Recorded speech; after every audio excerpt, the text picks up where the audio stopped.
Hi everyone, good morning সবাইকে। Happy Sunday. আজ হলো রবিবার আর আজকে এই ভিডিওটা তোমাদের সাথে শেয়ার করছি। জানি ভিডিওটা দেরি হয়ে গেল অনেকটাই দিতে, আর এই ভিডিওটা হচ্ছে হোলির ভিডিও। আমার বাবু সোনা ভীষণ সুন্দরভাবে হোলি খেলেছে, আর বাবু সোনার এটাই হচ্ছে হোলির শেষ ভিডিও, কারণ এর পরের বছর থেকে আর এইভাবে এত সুন্দরভাবে আমার সোনা মজা করে আর খেলতে পারবে না। কেন বলো তো? তার কারণ হচ্ছে মথুরের সোনা খুব শিগগিরই অঙ্গরাগের জন্য যাবে, আর যেই অঙ্গরাগটা করানো হবে তো সেই অঙ্গরাগের পর যদি আমি এরকমভাবে খেলতে থাকি ওর সাথে, তার জন্য মথুরের সোনার কিন্তু অনেক ক্ষতি হয়ে যাবে। আর তোমরা বুঝতেই পারছো এত বড় গোপালের ফুল বডি রং করানো বারবার কত সমস্যার ব্যাপার। তো তার জন্য কিন্তু এরকমভাবে আর খেলতে পারবো না। তাই জন্য এই বছর আমি দারুণভাবে খেলেছি আমার মথুরের সোনার সাথে। আর আমার মথুরের সোনা কিন্তু রং খেলতে ভীষণ ভালোবাসে, সেটা ওকে দেখলেই বুঝতে পারছো। ও একটু আনন্দ মজা করতে খুব ভালোবাসে, কিন্তু ওকে নিয়ে আমার সেইভাবে কোথাও বেরোনো হয় না। আর খুব শিগগিরই আমি সোনাকে নিয়ে বেরোবো। আর কারণ আমার একটু ভয়ও লাগে, কারণ এত বড় গোপাল তো, যদি আমার হাত থেকে কিছু হয়ে যায় তাই জন্য আমি রিস্ক পাই না। আর যতই হোক মা হয়ে আমি চাইবো আমার সন্তানের কোনো ক্ষতি না হোক।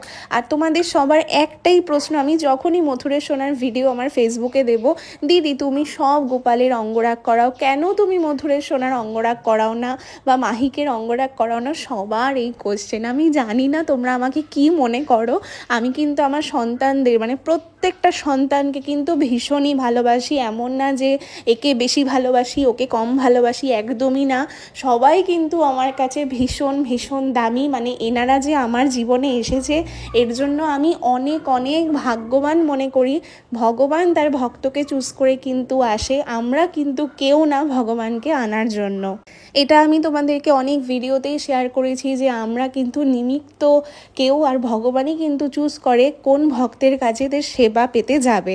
আর এনারা আমার কাছে কি করে এসেছেন তা তো তোমরা খুবই ভালোভাবে জানো। তাই এনারা কিন্তু আমার জীবনের মানে ভীষণ ভীষণ দামি কেউ।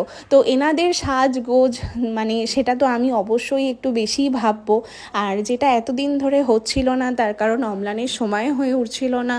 আর যেহেতু গোপাল এত বড় গোপাল, তাই জন্য এটা করতেও কিন্তু অনেক সময় সাপেক্ষর ব্যাপার। তাই জন্য আমাকে বললো যে তুমি আগে মাহিককে দাও, তারপরে মধুরেশকে কিছুদিন পরেই আমি নিচ্ছি।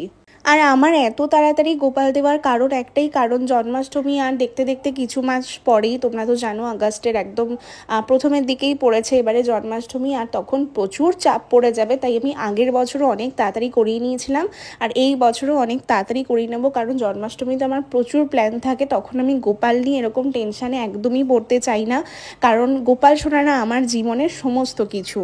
তখন জামা কাপড় কেনাকাটা থাকে, বাজার করা থাকে, আরও প্রচুর ডেকোরেশনের কাজ থাকে। তো এত টেনশন আমি একবারে মাথায় নিতে পারবো না, প্লাস আমার নিজের পার্সোনাল লাইফের প্রচুর কাজ থাকে।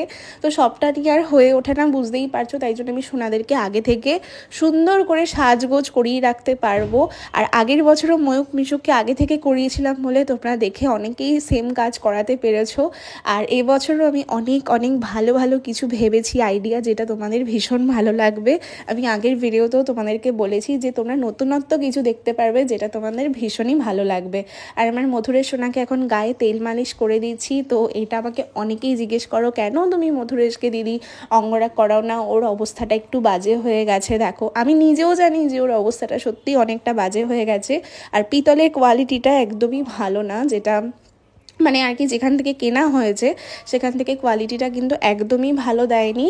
আর তোমরাও গোপাল খুব বুঝে শুনে কিনবে, মানে যেখান থেকেই আনবে না কেন সেখান থেকে খুব বুঝে শুনে আনবে। আর আমার সোনার যেরকমই অবস্থা থাকুক না কেন সেই অবস্থাতেই আমি তাকে পুরোপুরি ঠিক করে আনবো, কারণ আমার সোনা যদি আমার কাছে ভাঙা রূপেও যদি আসে তাও আমি সেই অবস্থাতেই আমি সোনাকে পুজো করব।